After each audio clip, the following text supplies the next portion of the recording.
Hey guys, thank you for tuning into Cryptologic Miner. So today's video is going to be on a rig teardown and rebuild. Going to be adding a larger size PSU to the AAAWave frame, along with removing a prior build's GPU and also adding it to the new rig build. Stay tuned towards the end of the video for more on the announcement on the free ETH giveaway.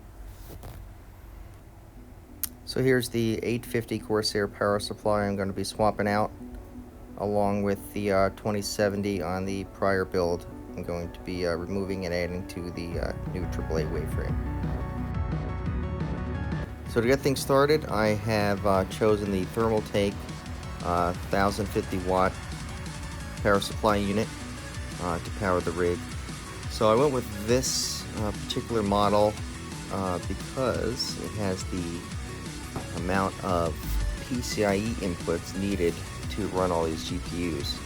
The prior PCO was using the 850 Corsair, which is a great power supply unit, only had a limited number of the PCIe inputs along with the SATA connections. So I need to swap that out. So guys, do keep in mind, depending on what GPUs you guys are running, each model GPU takes a certain amount of 6 or 8 pin inputs, and depending on that and how many of them, you want to make sure you have a power supply unit that can not only handle the wattage but has the amount of inputs needed to power the GPU and the GPU riser for the card to run properly. I know when I initially got started, I made that mistake by getting too small of a power supply unit and had to swap it out for a larger one. So here we are. We have the Thermaltake 10050. You can see it has 1, 2, 3, 4, 5, 6 6 plus 2 PCIe inputs and 3 SATA inputs.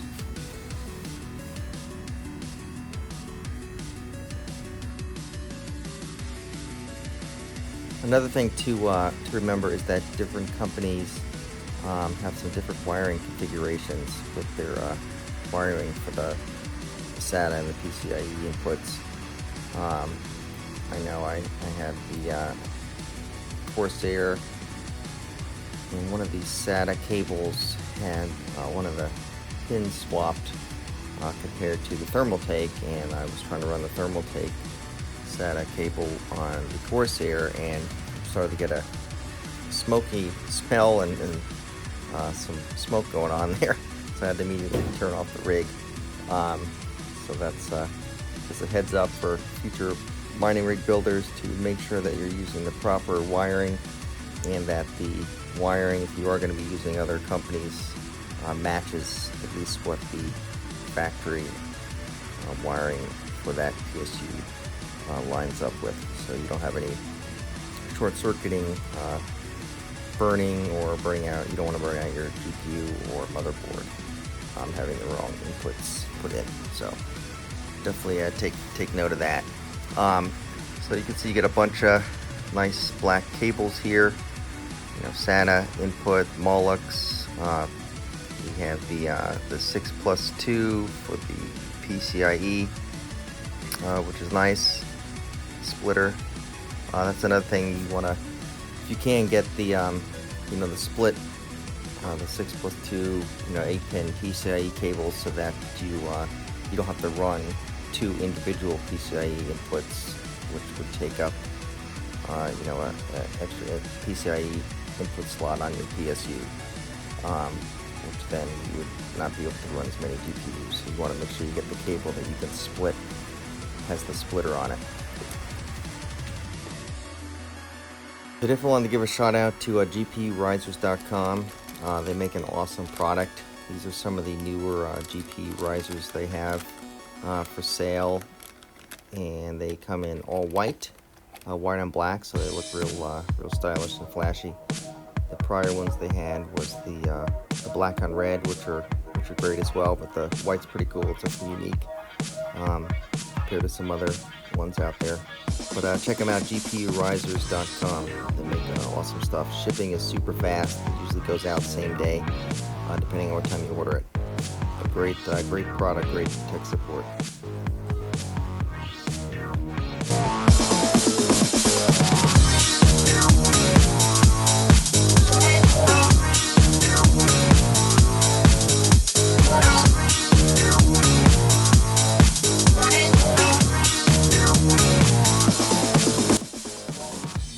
On this build, it is on a Asus Z 390P motherboard, and the board has 1, 2, 3, 4 PCIe Express slots and 2 full PCIe 16 lanes.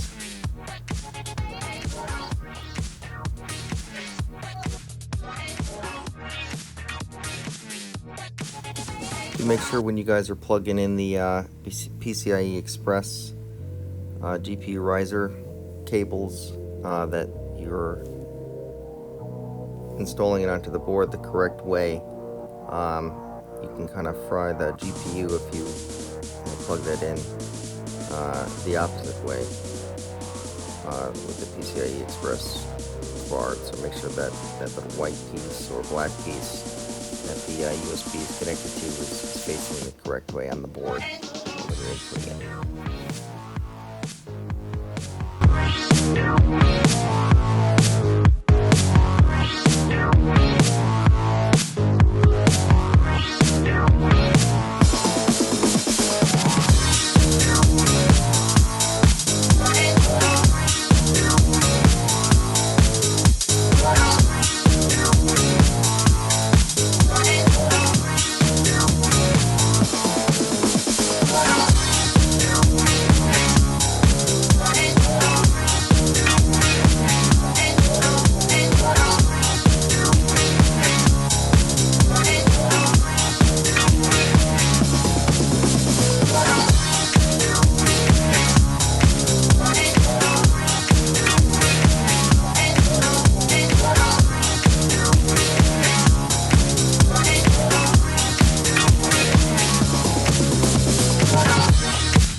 Alright, now that that's done, the two 3070s and 3090, I need to take off the 2070 Gigabyte off this old frame and install it onto the new one. Oops, don't do that. These things are pretty hefty, so should be alright. If not, we'll see. So this is the white Gigabyte 2070, great card, still runs great. It's putting about 40 mega hash out on Ethereum right now, so it's still a great card. Looks nice with the white GPU riser.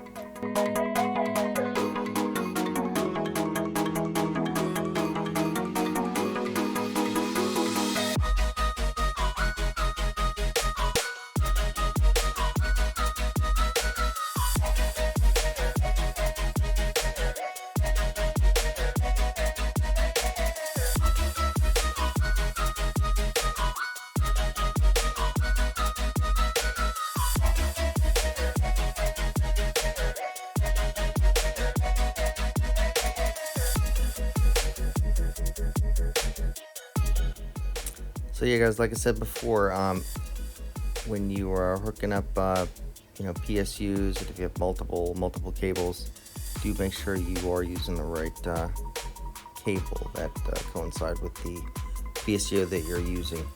Generally, the CPU and the main motherboard cable, I can't think of the name right now, the big one, are all pretty standard, but sometimes the SATA and the PCIe may vary depending on manufacturer of the power supply unit that you're using. So just check the manual or check the ones that came in the box, and if you have some other ones, just take a look at the bottom, make sure it lines up where the pins are. If there's a hole on one and not in the other, or they're opposite, then you probably wouldn't want to use that card so you don't run into any electrical issues.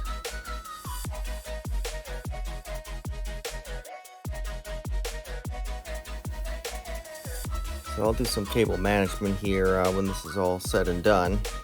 Let me see if I can get this CPU cable plugged in. Sometimes these things are a little hard, so you gotta make sure they snap in so they have a good connection.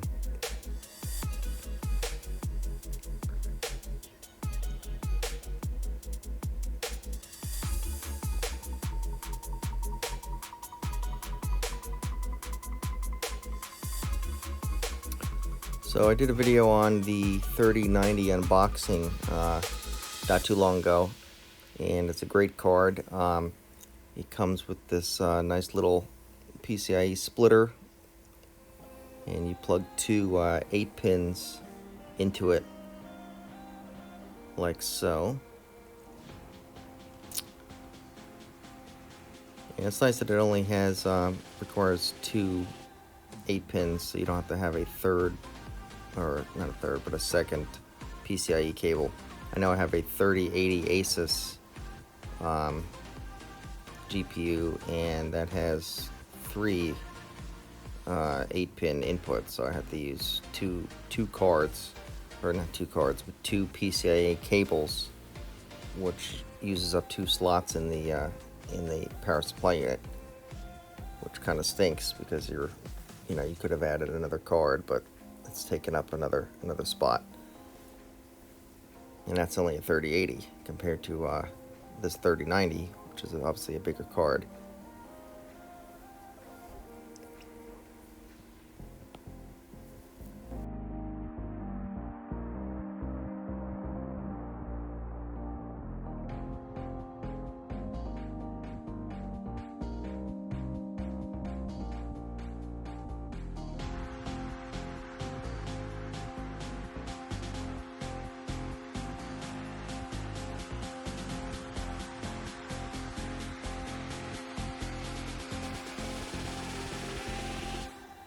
Alright guys, little test boot here, and she boots. It's always a sign of relief. They have the CPU fan running and everything turning on.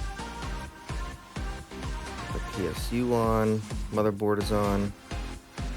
Alright, very good. We'll check these connections here, and then I'm going to do some cable management. And then also have a little display I'm going to hook up.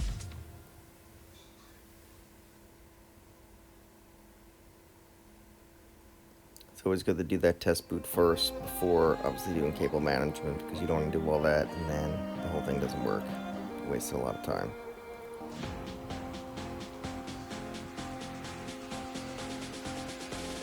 You kind of learn that if you build PCs at all, you always test the motherboard first, hook it up to a monitor, turn it on, make sure you get a good boot before putting the whole desktop PC together and running into an issue, and then you have to take the whole thing apart. So just a good habit to do that first.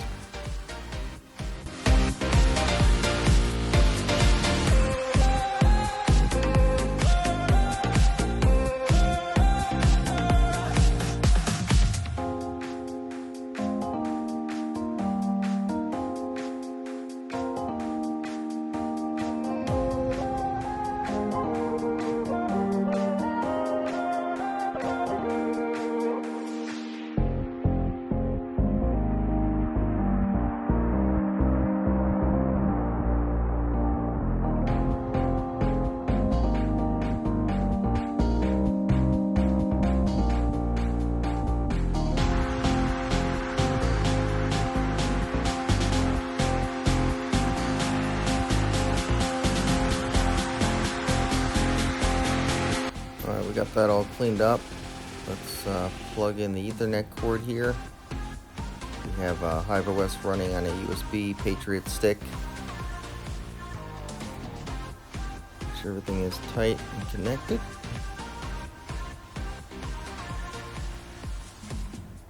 And we're up and running.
please comment on this video.